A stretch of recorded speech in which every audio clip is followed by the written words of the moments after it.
Individual level पे queries हैं, जैसे कल काफी क्वेरीज, तो इंडिविजुअल लेवल पे अगर कुछ भी पूछना है तो आप लोग पूछ सकते हो, क्योंकि from the subject perspective it is completed, no it is individual level पे अगर आपने कुछ लिटरेचर पे या किसी टॉपिक को लेके कुछ कुछ कंफ्यूजन है, या कोई टूल को लेके, कोई पब्लिशिंग थर्ड को लेके है, you all may feel free to ask.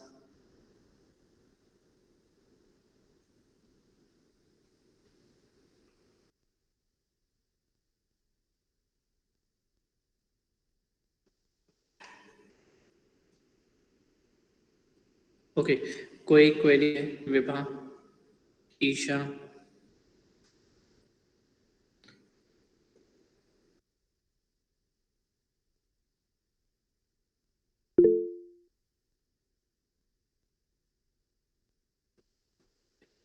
Kindly explain different types of test. Okay Vibha, अभी स्टैटिस्टिक्स में क्या पढ़ाया जा रहा है? वैलिडिटी। वैलिडिटी पढ़ाया जा रहा है, मतलब हम लोग क्वेश्चन आए अभी डेवलप कर रहे हैं, तो उसमें सी सबसे इजीएस्ट जो पढ़ाने का टेक्निक होता है वो तो हम लोग स्टार्ट करते हैं मेजर्स ऑफ सेंट्रल टेंडेंसी से। तो जब मेजर्स ऑफ सेंट्रल टेंडेंसी देखते हैं तो उसमें मीन मीडियन मोड होता है। उसके बाद हम लोग जब ये फर्स्ट लेवल ऑफ एवरेजेस निकाल लेते हैं तो हम लोग फिर क्या करते हैं कि हम लोग दो सैंपल के बीच में या एक ही सैंपल का प्री और पोस्ट का मीन्स का कंपैरिजन कर लेते हैं, जिसके लिए हम लोग के पास ऑप्शंस होते हैं टी टेस्ट लगाने के।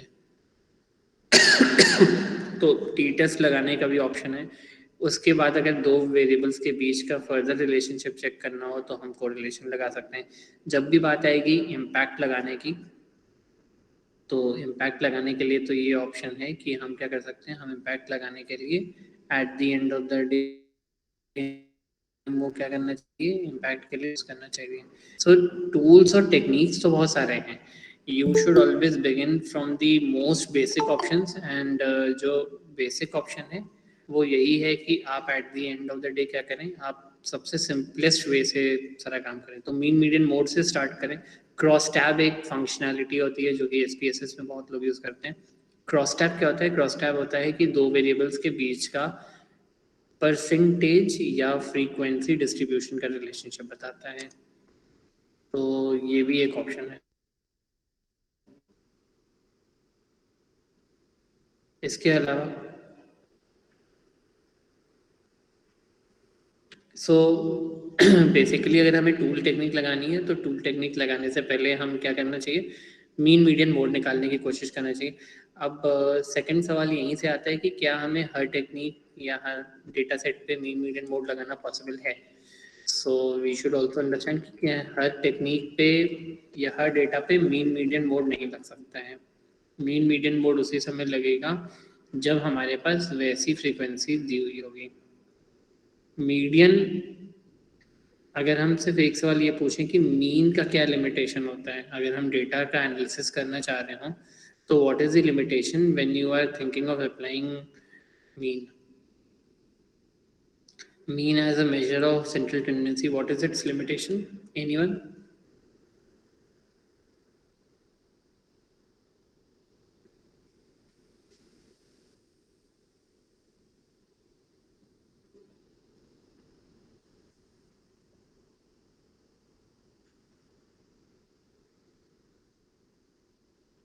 कोई भी नहीं है?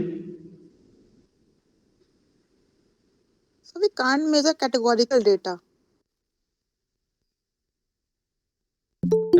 जस्ट अ मिनट, एक मिनट रुकना।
ओके, सो क्या सवाल था?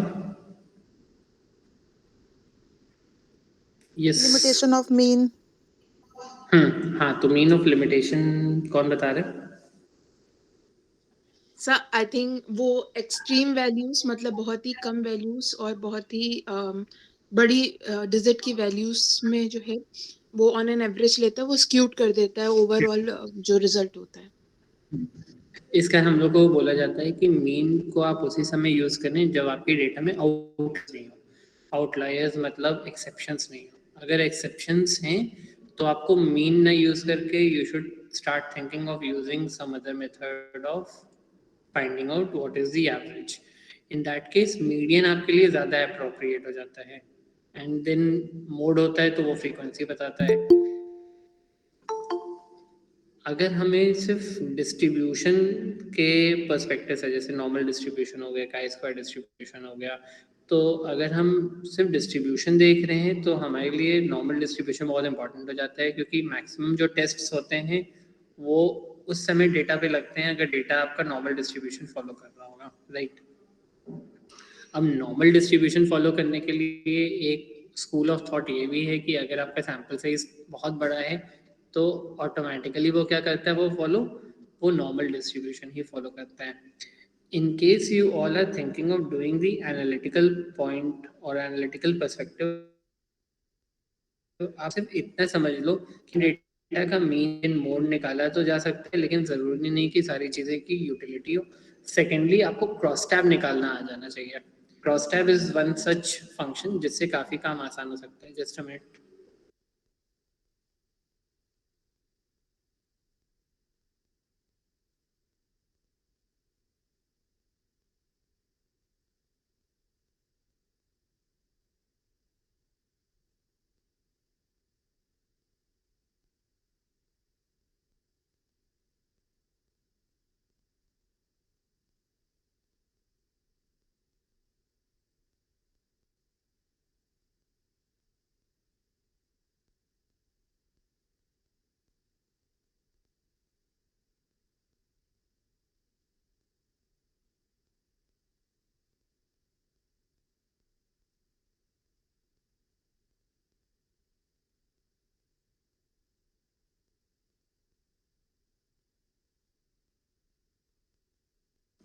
ओके,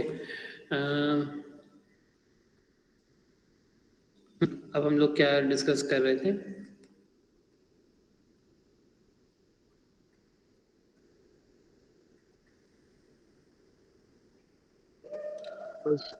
वैलिडिटी वगैरह की मैं सर यही जिस सब तरह से बात हो बता रही रहा थी। था कि हम लोग को क्रॉस, हाँ, तो क्रॉस टैब लगा आना चाहिए। मेरा ये कि काफी एनालिसिस क्रॉस टैब से किया है। अगर आप रिलेशनशिप निकालने बिटवीन टू वेरिएबल्स, विद जो एसपीएसएस में सबसे नॉर्मल इंटरफेस जो मिलेगा आपको वो डिस्क्रिप्टिव स्टैटिस्टिक्स का मिलेगा। डिस्क्रिप्टिव स्टैटिस्टिक्स यूज करते हैं मीन मीडियन मोड निकालने, परसेंटेज निकाल लीजिए, फ्रीक्वेंसीज निकाल लें, क्यूमुलेटिव फ्रीक्वेंसी निकाल लें। ठीक है, तो इन सब से कुछ चीजें क्लैरिटी के साथ आपको पता चल जाएंगी। Number one. नंबर टू, आपको इसका सेकंड पार्ट जाएगा कि में क्या अपॉर्चुनिटी या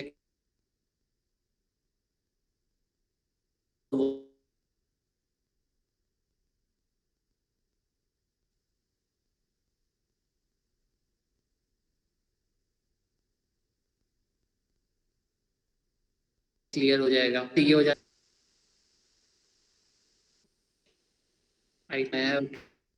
internet today.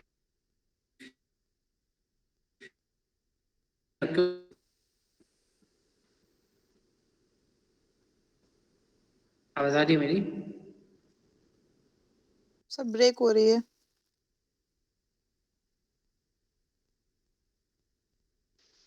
No sir.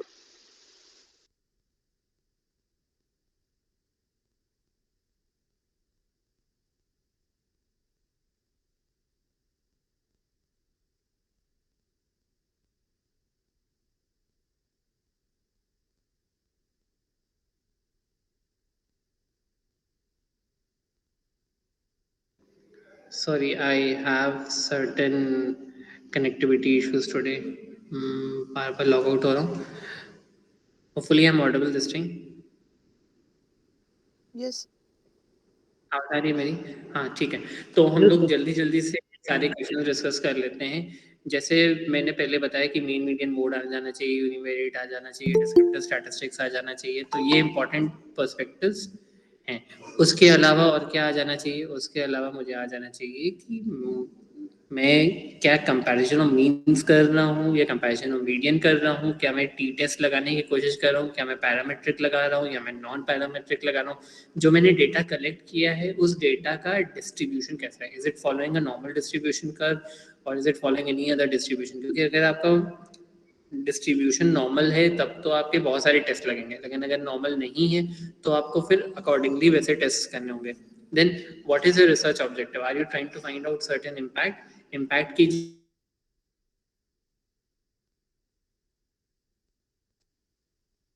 is also it's called as linear regression. लेकिन उसमें एक इशू linear regression में आ जाता है extraneous factors का, जिसका भी impact आता है डेटा के एनालिसिस में. इस कारण हमें कभी कभी दूसरी स्टडी करनी होती है जिसको हम लोग बोलते हैं लॉन्गिट्यूडनल स्टडी या पैनल रिग्रेशन करना पड़ता है. पैनल रिग्रेशन में होता है कि हम एक्सट्रेनियस फैक्टर्स को over a period of time continuously watch out करते हैं एंड फिर इंश्योर करते हैं कि उसका इम्पैक्ट हम एलिमिनेट कर पाए to find out what is the actual impact.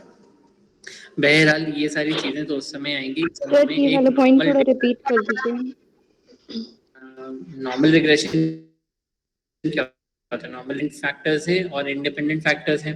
ठीक है, तो डिपेंडेंट फैक्टर्स और इंडिपेंडेंट फैक्टर के बीच का मैं रिग्रेशन निकाल सकता हूँ वाया यूजिंग लीनियर रिग्रेशन. लेकिन ऐसी भी पॉसिबिलिटी तो हो सकती है कि हम उस रिग्रेशन के अलावा जो डिपेंडेंट और इंडिपेंडेंट फैक्टर्स को मैंने कंसिडर किया उसके अलावा भी तो कुछ ऐसे फैक्टर्स होंगे जो कि बियॉन्ड होंगे, जो कि मेरी स्टडी का पार्ट नहीं होंगे, लेकिन वो ज़रूर से उस रिलेशनशिप को इन्फ्लुएंस करते होंगे. ठीक है, प्राइस को अगर हम ऐसे देखें तो प्राइस को इन्फ्लुएंस करता है क्वांटिटी डिमांडेड. ठीक है, क्योंकि कहीं ना कहीं price is a function of demand and supply, but over the period of time price can be affected by number of factors. तो जो आपके एक्सट्रेनियस फैक्टर्स हैं, जो कि आपके स्टडी के बाहर के फैक्टर्स हैं, उनसे भी तो आपका रिलेशनशिप जो है उस मॉडल का कहीं ना कहीं इन्फ्लुएंस हो रहा है. अगर ऐसी चीज़ें हो रही होती हैं तो आपको ये इंश्योर करना चाहिए कि आप दूसरा मेथड यूज़ करें. और वो दूसरा मेथड क्या है? दूसरा मेथड ये है कि आपको उसको एलिमिनेट करने की कोशिश करनी होगी. एलिमिनेट करेंगे तो हम उसके लिए यूज़ करेंगे pooled regression method. I repeat, it is called pooled regression method. उसमें क्या होता है कि हम ऑब्जर्वेशंस को over a period of time क्या करते हैं? रिपीट करते हैं. से मैंने यहाँ पे 16 स्टूडेंट्स हैं, तो 16 स्टूडेंट्स की मैंने एक स्टडी आज की, फिर एक महीने के बाद फिर उन्हीं 16 स्टूडेंट्स की फिर से स्टडी की, फिर एक महीने के बाद 16 स्टूडेंट्स की फिर स्टडी की. तो मैंने रिलेशनशिप तो एक बार ना निकाल के मैंने बहुत बार पूल किया, एंड पूल करने के बाद जो फर्दर कंसोलिडेशन पे रिजल्ट आता है तो उससे हम कहीं ना कहीं एक्सट्रेनियस फैक्टर्स के इन्फ्लुएंस को निकाल पाते हैं कि ये इतना एक्सट्रेनियस फैक्टर्स के कारण है.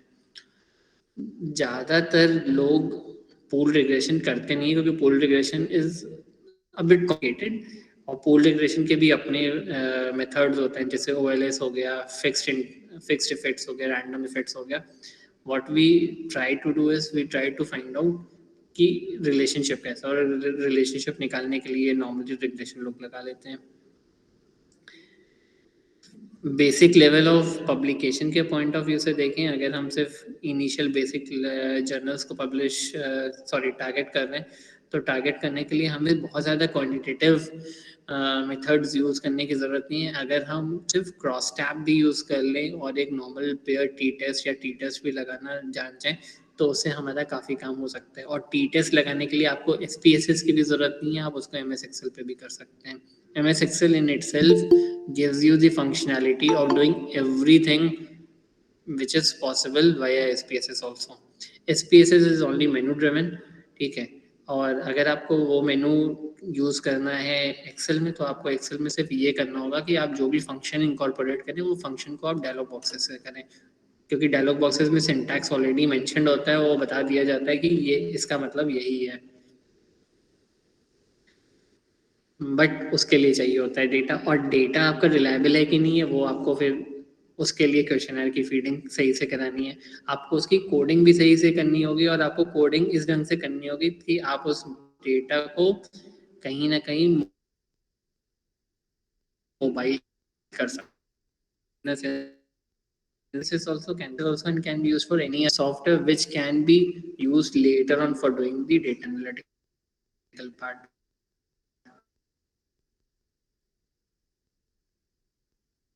डेटा आपका हो जाना चाहिए, टेंडेंसी मिलेगी जहाँ पे आपको देखेंगे कि हाँ ये आंसर पॉसिबल ही नहीं है लेकिन लोगों ने दिया है, तो उस केसेस में आपको क्या करना चाहिए, उस केसेस में आपको अवॉइड करना चाहिए। Okay, further questions. See, it is all about you asking me questions and I'll be Sir, hello.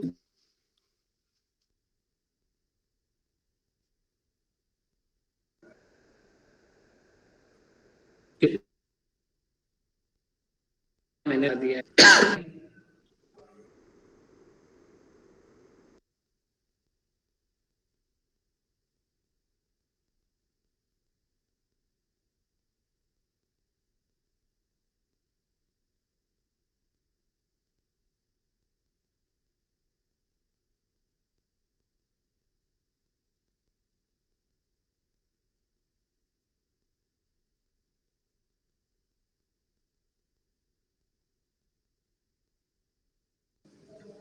आज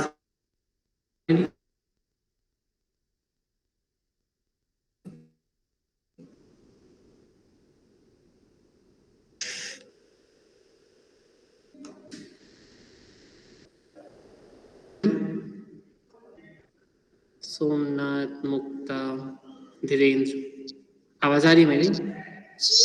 Yes, sir. Now you are audible. Yes, sir. Okay great. Question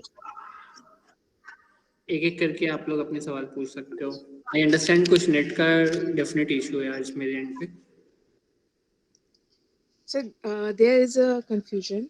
sir जो हम Yes, लोग please. Universe होता है, जैसे हमने पूरा कानपुर को डिफाइन किया, देन पॉपुलेशन मुझे सपोज लेना है फैक्ट्री वर्कर्स, देन सर जो सैंपल लेंगे आउट ऑफ पॉपुलेशन, उन सैंपल्स पे हमारे सारे ही फीचर्स होने चाहिए या उनमें से कुछ फीचर्स होने चाहिए?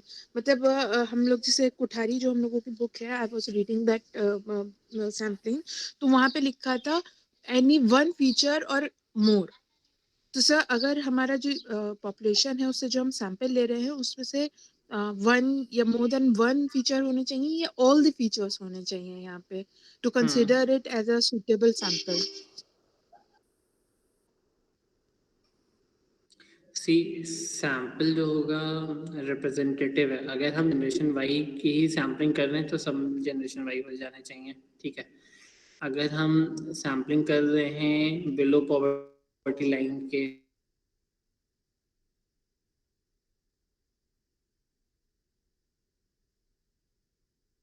स्टूडेंट्स का क्या सेटिस्फैक्शन लेवल है, तो सारे स्टूडेंट्स हाई एजुकेशन के होने चाहिए। सी यू बहुत ही प्रैक्टिकल पे चलती हैं, कहीं कहीं बहुत इंपॉर्टेंट रहेगा। अगर हम सैंपल कलेक्ट कर रहे हैं तो हमें सैंपल का रिप्रेजेंटेशन बस सही कर लेना है। रिप्रेजेंटेशन ये है कि हम जिससे सवाल पूछना चाह रहे हैं, अगर हमें जीएसटी का इम्पैक्ट देखना है टेक्सटाइल वाले रिटेलर्स पे, तो हम टेक्सटाइल रिटेलर्स से ही तो पूछना चाहेंगे। हम उनसे क्यों पूछना चाहेंगे जो कि टेक्सटाइल से रिलेट ही नहीं करता है। कंस्ट्रक्शन इंडस्ट्री से हमें ये नहीं पता चलेगा कि टेक्सटाइल वालों पे क्या इम्पैक्ट है, और शायद अगर पता भी चल जाएगा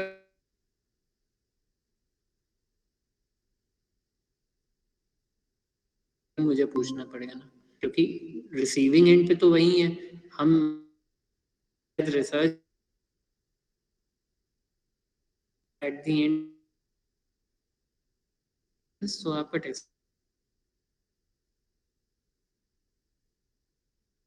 मीन्स कि हमें रिसर्च बहुत ही प्रिसाइज और पेन के निब की तरह होनी चाहिए कि एग्जैक्टली हम वही ढूंढें जो मेरा पर्पस फुलफिल करें। ज़रूरी नहीं है कि हमें सबसे भरवाना है। हम सैंपल साइज़ के लिए कभी ये नहीं बोला जाता है कि आपको 1000 लोगों का सैंपल साइज़ भरवाना है। लेकिन आपको वो हो जाना चाहिए कि आपका सैंपल, हर एक सैंपल आपका रिप्रेजेंटेटिव होना चाहिए। जब तक कैरेक्टरिस्टिक की बात करें तो कैरेक्टरिस्टिक को आप किनारे करो। आप सिर्फ ये सोचो कि क्या वो मेरी स्टडी का रिप्रेजेंटेटिव पॉपुलेशन बन रहा है कि नहीं बन रहा है। अगर हम इलेक्ट्रॉनिक व्हीकल की बात कर रहे हैं और ये ढूंढना चाह रहे हैं कि इलेक्ट्रॉनिक व्हीकल का इम्पैक्ट बहुत होगा, किसके लिए होगा, किसी एक पर्टिकुलर सेगमेंट पे ही तो कर रहे होंगे। तो जिस सेगमेंट पे कर रहे हैं उसी सेगमेंट का पॉपुलेशन इंपॉर्टेंट है। डिजिटल मार्केटिंग का इम्पैक्ट हम देखना चाहते हैं कि आज के डिजिटल मार्केटिंग का इम्पैक्ट मार्केटिंग में कितना है, एडवर्टाइजिंग पे कितना है। तो हम किससे पूछेंगे? हम उन्हीं फर्म से तो पूछेंगे जिनसे हम डिजिटल मार्केटिंग जो ऑलरेडी कर रहे होंगे। जो डिजिटल मार्केटिंग कर ही नहीं रहे हैं तो हम उनसे पूछ के ना पूछ के बराबर ही अपना टाइम वेस्ट करेंगे। So you have to understand कि डेटा हम जहाँ से एलिसिट हो रही है उस डेटा को हमें मिल रहा है कि नहीं मिल रहा है। Okay sir, thank you.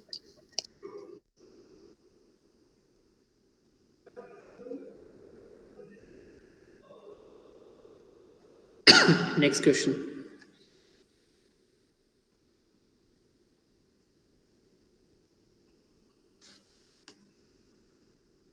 और क्वेश्चंस कौन कौन से हैं? मुक्ता, माधवेंद्र, ईशा, धीरेन्द्र, सोमनाथ। सर सर एक मेन रिक्वेस्ट मीडियम थी आपसे।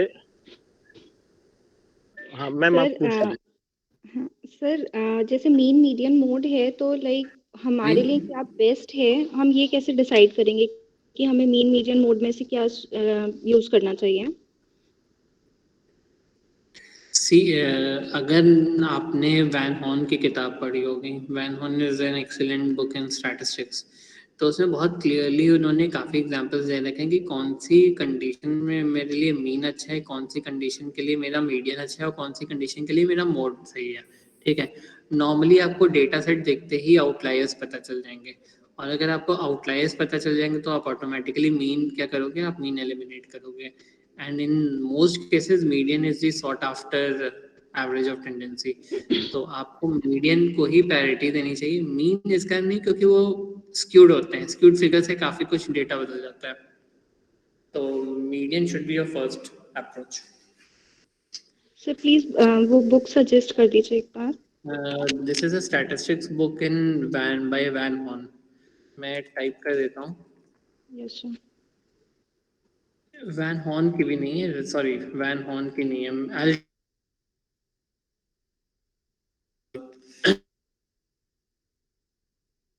अगर लोग पढ़ रहे होंगे तो एक बुक रिकमेंड कर दूंगा ग्रुप पे, जिसके बुक में एसपीएसएस के केस स्टडीज भी दिए हुए हैं। So what you can do is, हर एक चैप्टर के बाद उन्होंने केस दिया है, काफ़ी केसेस दिए हुए हैं और हर केस का एसपीएसएस का डेटा भी उन्होंने दे रखा है। इट इज़ लाइक अगर आपने वो किताब पढ़ ली तो आपका काफ़ी कुछ काम आसान हो जाएगा when it comes to research in SPSS, okay unless sir. You have decided कि हम एमएस एक्सेल पर ही डेटा एनालिसिस करेंगे। Okay sir, thank you. Okay, what's next? कितने लोगों ने पेपर यहाँ हेलो पे लिख लिए हैं? हाँ मालवीन, सर ये कह रहा था क्या आप एक पेपर पे गाइड कर देंगे क्या सर लिखने के लिए? मैं पेपर जैसे पे अगर आप गाइड कहें कर तो दूंगा। सर जैसे कि हाँ, मॉडल में पेपर बना में के मैं आपको भेज गाइड देता हूँ। करने से कर दूंगा। व्हाट यू कैन जी do is you can share your paper और वट एवर जो भी तुम्हारे दिमाग में चल रहा है तुम शेयर कर लेना व्हाट्सएप पे, and I will obviously revert. हाँ, रिवर्ट करने का ये है कि it might take 24 hours to revert, क्योंकि यूजुअली हाँ इधर नहीं मिलते तुम्हें, तो मैं रिवर्ट ज़रूर से कर देता हूँ। कुछ स्टूडेंट्स का इसी बैच से आता है मैसेज, तो मैं कोशिश तो यही करता हूँ 24 घंटे में रिप्लाई कर दूँ, वरना 48 घंटे में चले जाता है मैसेज। हाँ सर ये नहीं मिला था मुझको। तो सर मैं मॉडल आपसे शेयर करता हूँ तो एक बार आप देख लीजिएगा कि मैं फिनटेक पे वे करना चाह रहा हूँ सर। Becomes sure sir. क्योंकि टारगेट जर्नल को करने के से थोड़ा सा काम आसान हो जाता है, क्योंकि हर जर्नल का अपना एक स्पेशल और स्पेसिफिक वे ऑफ राइटिंग है। अगर हम उनके स्पेसिफिक वे ऑफ राइटिंग को समझ के उनके पेपर्स को पहले पढ़ लेते हैं, 5-6 पेपर्स भी पढ़ लिए, तो हमें ये आइडिया समझ में आता है कि किस टाइप के रिसर्च पेपर्स को वो एक्सेप्टेंस देते हैं. It is a tough task to get sir आपके papers हिसाब से published कौन सा in पब्लिकेशन ठीक रहेगा टारगेट करने के लिए? See, to begin with, you can always begin a journey with your Indus Science public. Indus Science से start कर सर इंडस साइंस बहुत टाइम ले रहा है आजकल सर. या Indus Science की बात करें. हाँ, टाइम ले रहा है, लेकिन Indus Science में फर्स्ट रिव्यू जल्दी आ जाता है.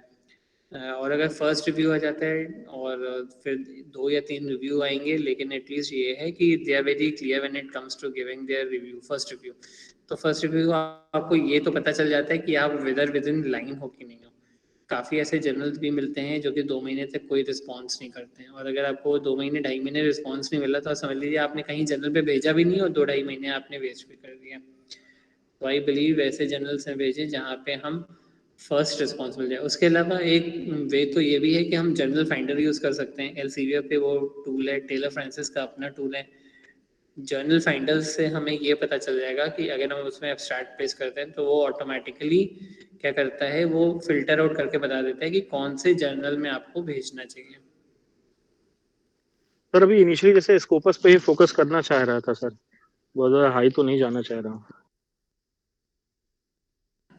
नहीं, you should always think with a scopus in mind only. भले आप पीयर रिव्यू में शुरू में लिख लो, अगर कुछ रिक्वायरमेंट्स हैं ऑर्डिनेंस के हिसाब से तो ज़रूर से पीयर रिव्यू में पहले लिख के आप उसको किनारे कर लो कि चलो ठीक है, अगर कोर्स वर्क से पहले कुछ पीयर रिव्यू करना है तो आपने करके उसको पब्लिश करके रख लिया. उसके बाद आप टारगेट हमेशा स्कोपस से करो, because once you begin with Scopus in mind you will tend to improve. Target इतना आसान नहीं होना चाहिए कि बिल्कुल आराम से हम लिख लिए, क्योंकि जो चीज़ बहुत आसानी से मिलती है तो उसकी क्वालिटी वैसे भी बहुत ही कॉम्प्रोमाइज होगी. And over a period of time अगर हम किसी भी प्रेडेटरी या किसी भी नॉर्मल वाले जर्नल में भेजेंगे तो चांसेस ये हैं कि उसकी वेबसाइट 2 साल 3 साल में बंद हो जाएगी. तो जब वेबसाइट ही बंद हो जाएगी तो हमें दिखाने के लिए वो लिटरेचर किसी काम का नहीं रहेगा. It's always a good way to write papers in a manner कि काम आसान हो सके. इनिशियली सर What's क्या next? सेज को फोकस करें क्या? नहीं, you can begin with InterScience. InterScience will give you a revert back. Timely revert करते हैं, उनका सेट पैटर्न है सारे InterScience जर्नल्स का. हमें आप सेज भी कर सकते हो. There is not at all an issue, but you should be clear with what you want to achieve. And if the point of achievement is कि अच्छा मुझे ये पेपर देखना है और मुझे इसी में पब्लिश करना है, तो बस आगे पीछे सोचना ही नहीं है. आपने इंडस साइंस में फाइनल किया कौन सा जर्नल है, उस जर्नल के आपने 5-6 पेपर देखे, टॉपिक देखा, उनका राइटिंग स्टाइल पढ़ लिया, आपने उसी से दिमाग में लगा लिया क्योंकि मेरी इंटरेस्ट से रिलेवेंट है, बस then you begin writing. Take time to write also, and जब कुछ नया लिखते हैं तो समय लगता है, बट यह है कि it gets published. Indus science में काफ़ी जल्दी पेपर छपते भी हैं, अगर मैंने ये भी देखा है. तो ऐसा नहीं है कि लेट रिप्लाई आते हैं, लेकिन वो तो फिर वही है कि लक की बात है. Otherwise they have a very clear cut pattern कि वो कब तक रिस्पॉन्स करना होता है उनको.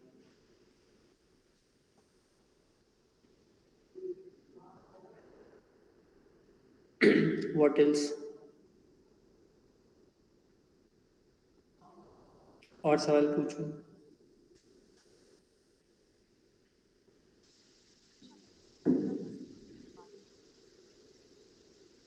Hello. Yes. Hello. UTAUT model. UTAUT. Hello. Sir एक चीज पूछनी थी आपसे कि अभी सर इनिशियली सर एक पेपर मैंने इंडस साइंस में सबमिट किया है, तो वो डेस्क पे जैसे कि फर्स्ट रिव्यू में गया है सर, और उन्होंने 8 लोगों को रिव्यू में डाला था. एक रिव्यूअर का रिव्यू तो आया सर, और बाकी ने रिव्यू देने से मना कर दिया सर, और एक ने एक्सेप्ट नहीं किया. तो इन दिस केस क्या सर मुझको जैसे कि वेट करना चाहिए जर्नल के रिस्पांस का, या उनको ईमेल पे उनको कांटेक्ट करना चाहिए?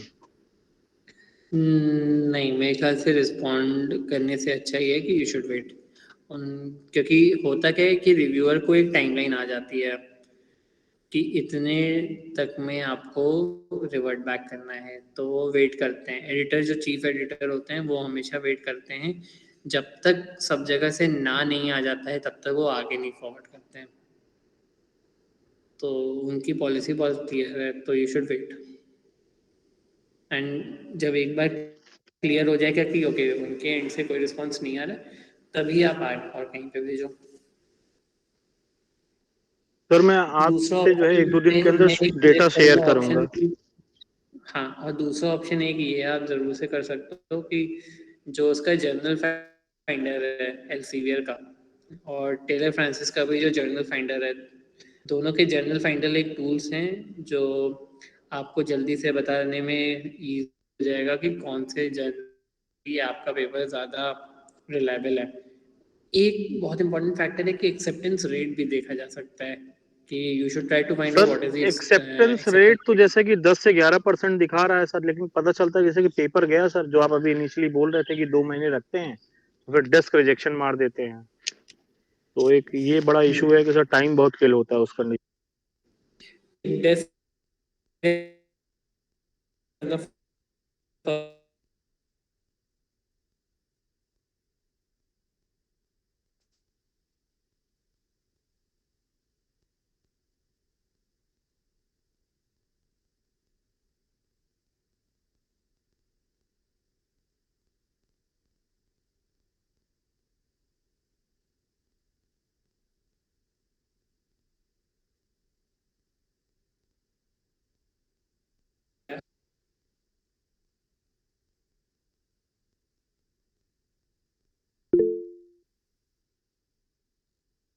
goes well.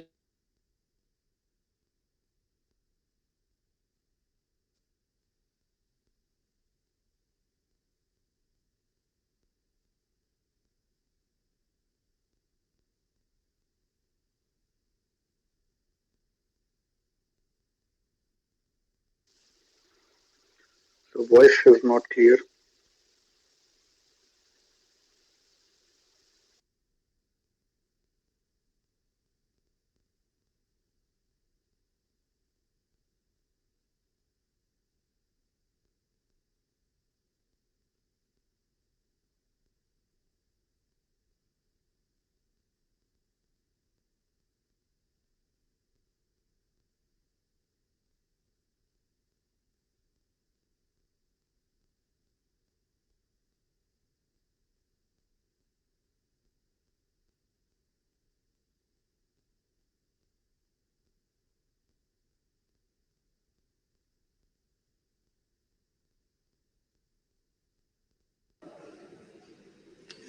I think I am losing connection time and again.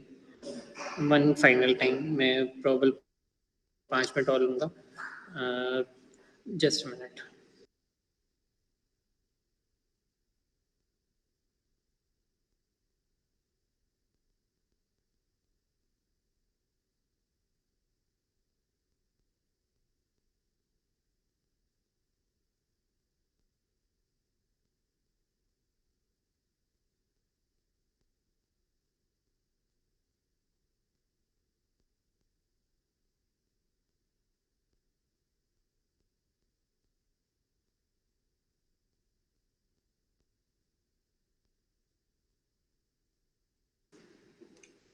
Okay. Am I audible to you? Yes, sir. Okay, last 5 Yes, sir. Minutes क्योंकि नेट जा रहा है.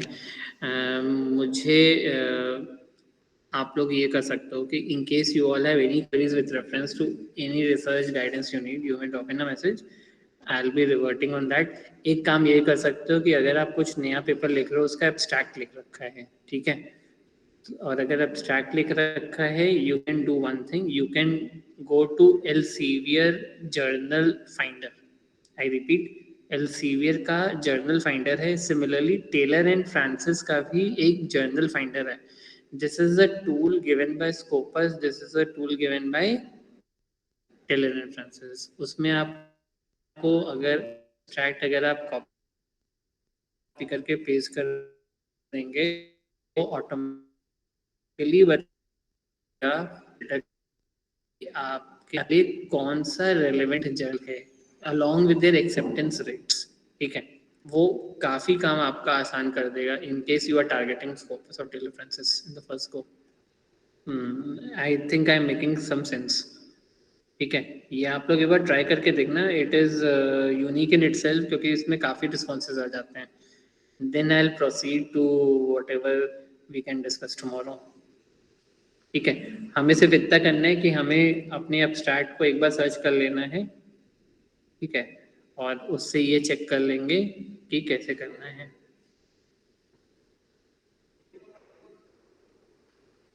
क्लियर है?